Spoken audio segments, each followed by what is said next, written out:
Durante más de 50 años, doña Cuquita Abarca compartió la vida con el hombre más famoso de México. Mientras él llenaba plazas y estadios, ella aprendía a volverse invisible. Nunca concedió una entrevista confesional, nunca escribió memorias, nunca señaló culpables. Y sin embargo, estuvo allí cuando el mito se construyó y cuando empezó a resquebrajarse. ¿Qué vio doña Cuquita desde la primera fila del ídolo nacional? ¿Por qué eligió el silencio cuando los rumores gritaban? ¿Fue amor, lealtad o una estrategia para sobrevivir en un mundo que no perdona a las mujeres que hablan? Esta noche abrimos la caja negra del silencio. Doña Cuquita Abarca nació en un México que hoy parece lejano, rural, conservador y profundamente marcado por la división de roles. Desde muy joven aprendió que la vida no ofrecía demasiadas segundas oportunidades para las mujeres y que la estabilidad, más que un derecho, era una conquista silenciosa. Creció en un entorno donde el matrimonio era destino y la discreción virtud. No soñaba con reflectores ni con portadas, soñaba con una familia que resistiera. Cuando conoció a Vicente Fernández, él no era un ídolo ni una leyenda. Era un joven con hambre de escenario, voz potente y una ambición que no cabía en su pueblo. Se casaron antes de que existiera la fama, cuando no había contratos millonarios ni caravanas de fans, solo promesas. Para Cuquita ese vínculo significó una apuesta total, acompañar a un hombre que aún no sabía si llegaría a ser alguien, pero que ya vivía como si lo fuera. El contexto social no jugaba a su favor. En las décadas de los 60 y 70, México celebraba la figura del macho proveedor y relegaba a la mujer al ámbito doméstico. La esposa ideal era la que sostenía sin exigir, la que callaba sin preguntar, la que cuidaba la casa mientras el hombre conquistaba el mundo. Cuquita encajó en ese molde no por falta de carácter, sino porque era el único camino posible para no romperlo todo. Con el nacimiento de sus hijos, su papel quedó sellado. Madre, administradora del hogar y guardiana de la normalidad. Mientras Vicente comenzaba a abrirse paso en cantinas, ferias y pequeños escenarios, ella se quedaba atrás asegurándose de que hubiera una base firme a la cual regresar. No había cámaras ni entrevistas, había cuentas que pagar y niños que criar. Esa fue su primera gran renuncia, aunque entonces aún no lo sabía. A medida que la carrera de Vicente avanzaba, Cuquita observaba cómo el hombre con el que se casó empezaba a transformarse.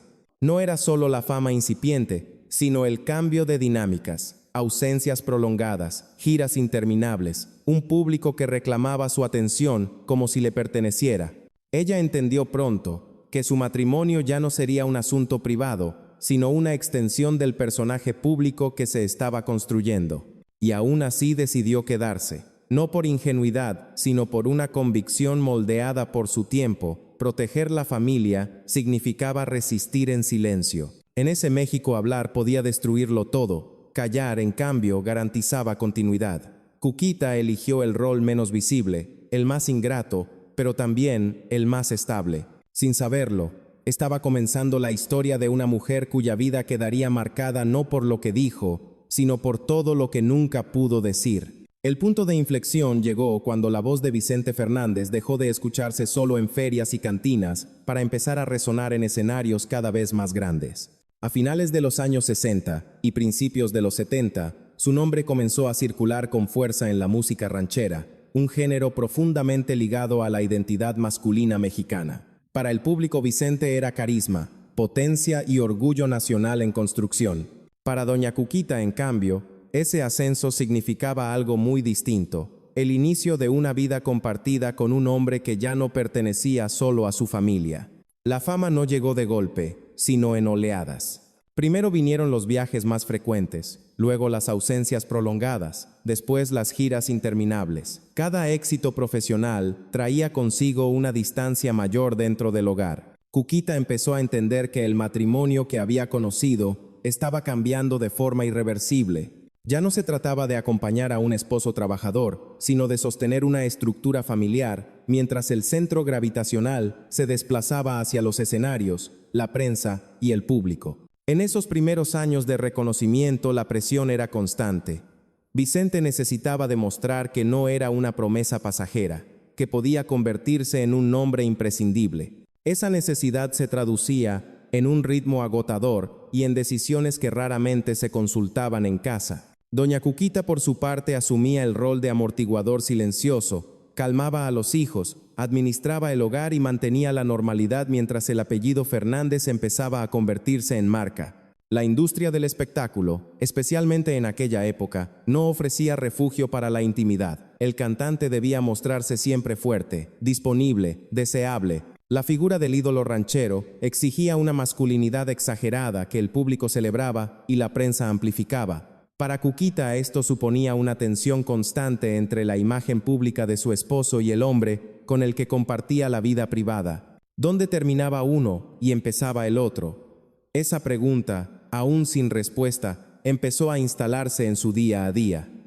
Con el crecimiento de la fama, llegaron también las primeras miradas externas hacia ella, no como individuo, sino como complemento. Doña Cuquita pasó a ser la esposa de una presencia secundaria que solo aparecía en actos muy específicos y siempre bajo un estricto control. Su silencio comenzó a adquirir un valor simbólico. Cuanto menos decía, más sólida parecía la imagen del ídolo. En un entorno donde cualquier fisura podía convertirse en titular, callar era una forma de proteger. Pero esa protección tenía un costo. Cada éxito de Vicente reforzaba una dinámica desigual. Él acumulaba reconocimiento, ella acumulaba responsabilidades invisibles. Mientras el público celebraba discos, conciertos y apariciones televisivas, Cuquita gestionaba una casa que ya no funcionaba como refugio, sino como retaguardia.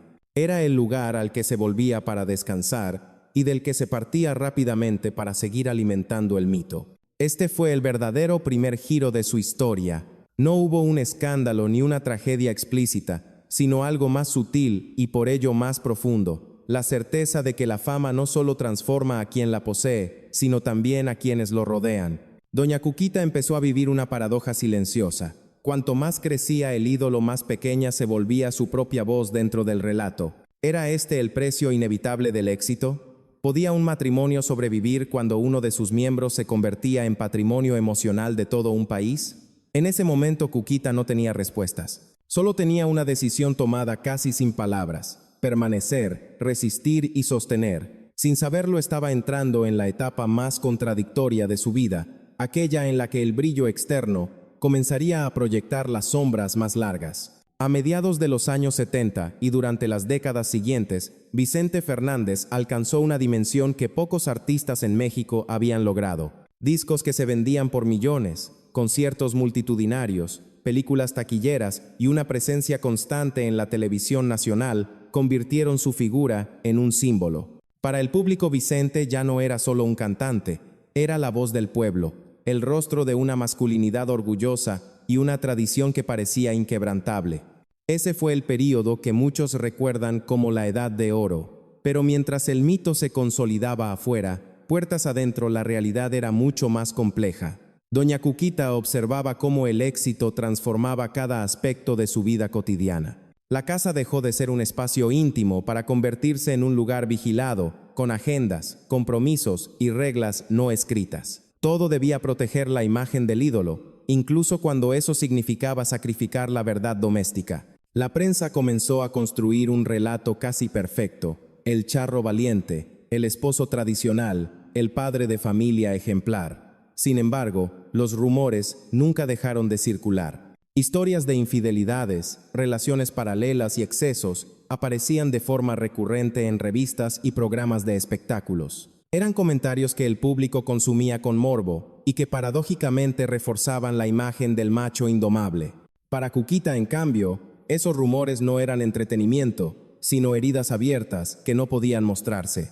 Ella eligió una estrategia clara: no desmentir, no confrontar, no confirmar. Su silencio se convirtió en un muro de contención. En una industria que castigaba la fragilidad femenina y glorificaba la conquista masculina, hablar podía significar el colapso de todo lo construido. Callar, en cambio, preservaba la estabilidad económica, la unidad familiar y la continuidad del mito. Era una decisión pragmática, aunque profundamente dolorosa. Durante esos años, doña Cuquita asumió el papel de administradora emocional del clan Fernández. Protegía a sus hijos del ruido mediático, mantenía una fachada de normalidad y absorbía tensiones que nunca llegaban a los titulares. Mientras Vicente era aclamado como el último gran ídolo, ella se convertía en una figura casi invisible, indispensable, pero prescindible a los ojos del público. La contradicción era evidente. El éxito que garantizaba seguridad material también exigía una renuncia constante a la propia identidad.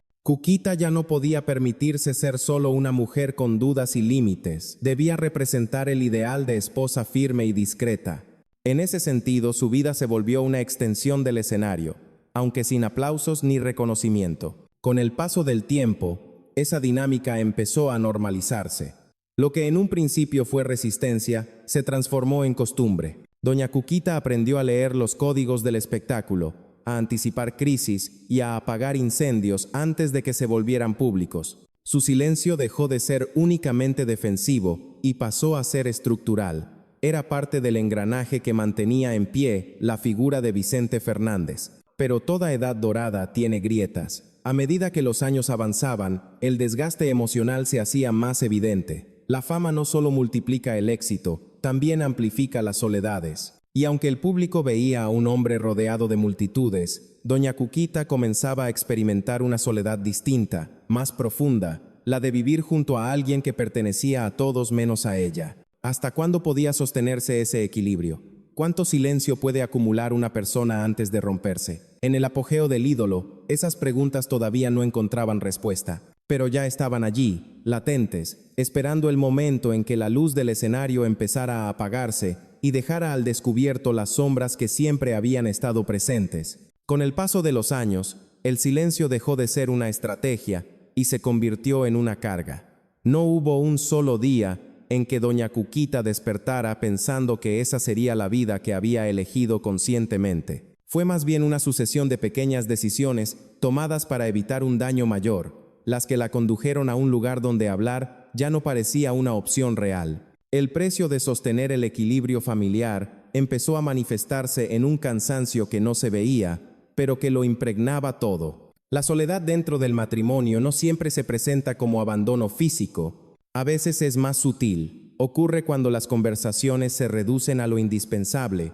cuando las ausencias se normalizan y cuando el afecto se convierte en una formalidad. En ese escenario, doña Cuquita aprendió a administrar no solo una casa, sino también expectativas ajenas. Era la esposa del ídolo, la madre que debía mantener la armonía y la mujer que no podía permitirse una crisis pública. Cada rumor que aparecía en la prensa era un recordatorio de su posición. No tenía espacio para desmentir ni para explicar. Si hablaba, arriesgaba el futuro de sus hijos. Si callaba, preservaba la estabilidad, pero a costa de sí misma. Esa tensión permanente fue moldeando su carácter. Lejos de la imagen de fragilidad, Cuquita desarrolló una fortaleza silenciosa, casi rígida, que le permitía seguir adelante sin derrumbarse.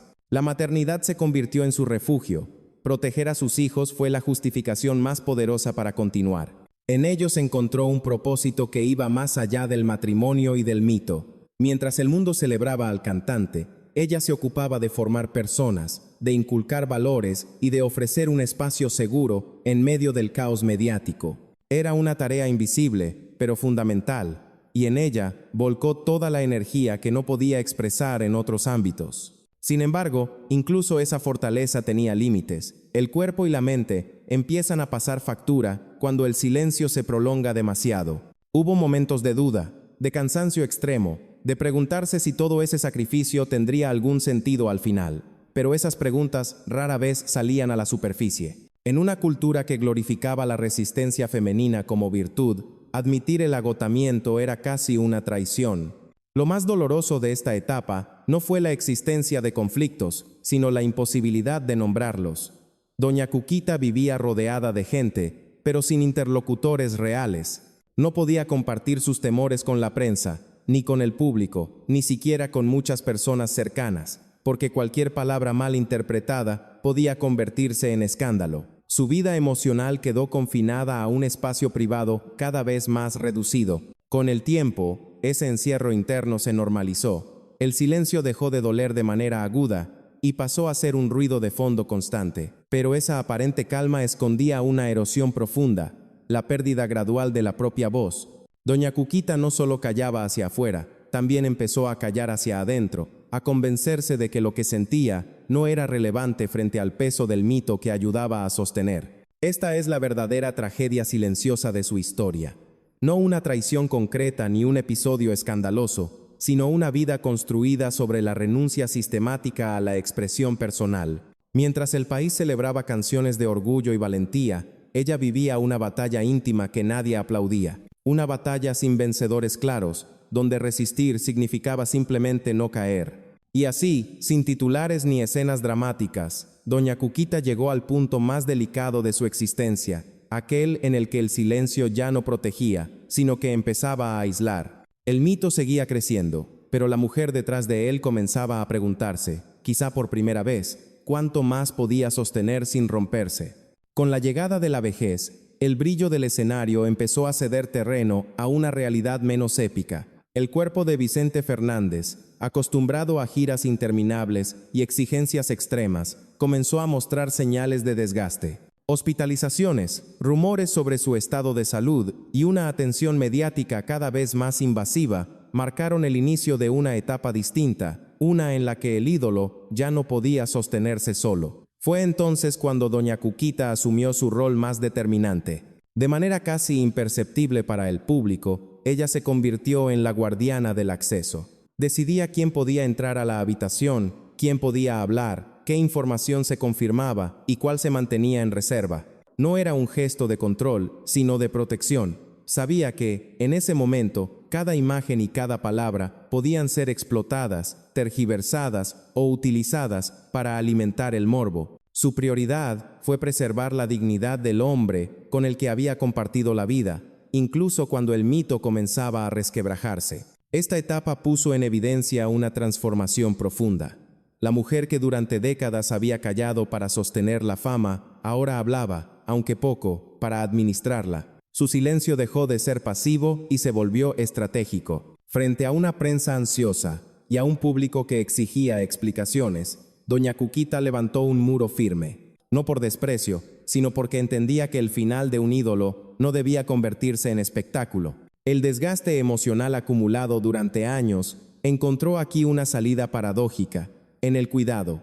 Atender la enfermedad de Vicente fue una forma de reconciliarse con su propia historia. Por primera vez en mucho tiempo, el escenario no dictaba el ritmo, lo hacía la fragilidad humana. Y en ese espacio íntimo, lejos de aplausos, doña Cuquita volvió a ser indispensable, no como símbolo, sino como presencia real. Sin embargo, esta responsabilidad también implicó decisiones duras. Hubo tensiones familiares, desacuerdos y silencios incómodos. Manejar un legado tan grande no es sencillo, y menos cuando se hace desde la discreción. Doña Cuquita entendió que cualquier fisura podía abrir conflictos irreparables. Por eso eligió la contención, aun cuando eso significara cargar con críticas y sospechas. Cuando finalmente llegó el momento del adiós, su actitud fue coherente con toda su vida, sobria, firme y sin concesiones al dramatismo público. No hubo declaraciones grandilocuentes ni gestos para la galería, solo la certeza de haber cumplido, hasta el final, con el papel que había asumido décadas atrás. Para muchos, esa frialdad aparente fue incomprensible. Para quienes conocen su historia, fue la culminación lógica de una existencia construida en la sombra. Tras la muerte del ídolo, doña Cuquita no reclamó protagonismo. No capitalizó su condición de viuda, ni buscó reescribir el relato. Eligió retirarse, dejando que la figura pública descansara en manos de la memoria colectiva. En ese gesto final, volvió a demostrar que su mayor acto de poder siempre fue saber cuándo no estar. Así concluye esta etapa, no con un estallido, sino con un silencio consciente, un silencio que ya no protege al mito, sino a la mujer que sobrevivió a él. En la historia de doña Cuquita no existe una confesión explícita ni una entrevista que lo cambie todo. No hay una frase definitiva capaz de resumir décadas de silencio y, sin embargo, hay una revelación poderosa que se construye precisamente a partir de lo que nunca dijo. Su verdad no aparece en palabras, sino en gestos mínimos, en decisiones tomadas lejos de las cámaras, en una coherencia vital que atraviesa toda su biografía. A lo largo de los años, muchos esperaron que hablara, que negara los rumores, que confirmara las traiciones, que ofreciera una versión distinta del ídolo. Esa expectativa dice más del público que de ella. Doña Cuquita entendió algo que pocos comprenden. En un sistema construido para devorar historias íntimas, hablar no siempre libera, a veces solo expone. Su silencio fue, en ese sentido, una forma de control sobre su propia narrativa. La confesión de Cuquita está en su constancia, en haber permanecido cuando irse habría sido más fácil, en no buscar redención pública ni compasión ajena, en no transformar el dolor en mercancía. Cada vez que rechazó una entrevista reveladora, cada vez que evitó el escándalo, estaba diciendo algo sin pronunciarlo, que su vida no era un apéndice del mito, aunque el mundo insistiera en verlo así. También hay una aceptación implícita. Doña Cuquita nunca intentó reescribir el pasado, ni presentarse como heroína. Su silencio no fue una negación de lo ocurrido, sino una forma de convivir con ello. En esa convivencia hay una responsabilidad asumida, la de haber elegido permanecer y sostener, no desde la ingenuidad, sino desde una lectura clara de su tiempo, de su cultura y de las consecuencias que cualquier otra decisión habría traído. Para algunos, esta actitud resulta incomprensible, incluso criticable. ¿Por qué no denunciar? ¿Por qué no romper con el relato oficial? Pero esa mirada ignora el contexto en el que Cuquita vivió. En un México, donde la figura del ídolo masculino era intocable y la mujer que hablaba pagaba un precio altísimo, el silencio podía ser la única forma de supervivencia digna. No era sumisión, era cálculo emocional y social. La revelación final, entonces, no es un dato oculto ni un nombre propio, es una idea. Doña Cuquita eligió ser dueña de su silencio. En una industria que se apropia de las voces ajenas, ella decidió que su historia no sería contada a gritos. Esa decisión, tan simple en apariencia, es también profundamente subversiva. Al final, su vida plantea una pregunta incómoda. ¿Cuántas verdades permanecen ocultas no por miedo, sino por elección? Cuquita no pidió ser entendida ni absuelta, solo pidió, con su conducta, que se respetara un límite. Y ese límite es quizá la confesión más honesta que pudo ofrecer. La historia de Doña Cuquita no termina con una revelación explosiva ni con una justicia tardía. Termina, más bien, con una pregunta que sigue resonando mucho después de apagar la pantalla: ¿quién paga realmente el precio de la fama? Mientras el mundo recuerda al ídolo por sus canciones, sus gestos y su legado artístico, la vida de la mujer que estuvo a su lado invita a una reflexión más incómoda y necesaria. Durante décadas, la cultura del espectáculo ha celebrado el brillo sin detenerse a observar las sombras que proyecta. Doña Cuquita representa a quienes sostienen ese brillo desde atrás: esposas, madres, familias enteras que sacrifican anonimato, voz y a veces identidad para que el mito funcione. Su historia no busca culpables individuales, sino señalar un sistema que premia el silencio y castiga la palabra, especialmente cuando proviene de una mujer. En su elección de no hablar hay una enseñanza profunda. No todas las batallas se ganan denunciando, ni todas las verdades necesitan ser gritadas para existir. A veces, la dignidad se manifiesta en la renuncia al espectáculo, en la negativa a convertir el dolor en entretenimiento. Doña Cuquita no pidió comprensión ni indulgencia. Eligió cerrar filas alrededor de su familia y preservar un límite que el público rara vez respeta. Este relato también interpela a la audiencia. ¿Cuántas historias consumimos sin preguntarnos a quién pertenecen realmente? ¿Cuántas veces exigimos confesiones como si fueran una deuda? La vida de Cuquita nos recuerda que detrás de cada figura pública hay personas reales, con decisiones complejas, condicionadas por su tiempo, su cultura y sus circunstancias. Al final, su legado no se mide en discos ni en aplausos, sino en resistencia silenciosa, en haber sobrevivido a la fama sin perder la compostura, en haber elegido desaparecer cuando el mundo pedía espectáculo. Esa es quizá su forma más íntima de libertad. La pregunta queda abierta. ¿Seguiremos premiando el ruido y castigando el silencio, o aprenderemos a escuchar lo que no se dice? Si esta historia te dejó pensando, comparte tu reflexión. Y si quieres seguir explorando las vidas que se construyen a la sombra del éxito, suscríbete y acompáñanos en el próximo relato. La vida de Doña Cuquita Abarca no fue una historia de aplausos, ni de escenarios iluminados. Fue una historia hecha de decisiones silenciosas, de límites trazados en privado y de una fortaleza que nunca buscó reconocimiento. Mientras el mito crecía, ella eligió sostener sin exhibirse, proteger sin reclamar y desaparecer cuando el ruido amenazaba con devorarlo todo. Tal vez nunca sepamos cada verdad que guardó, pero sí podemos entender algo esencial. No todas las vidas necesitan ser explicadas para ser respetadas. Algunas, como la suya, se comprenden mejor cuando aprendemos a escuchar el silencio. Gracias por acompañarnos en esta historia. Nos reencontramos en el próximo relato, donde la fama vuelve a brillar y las sombras también.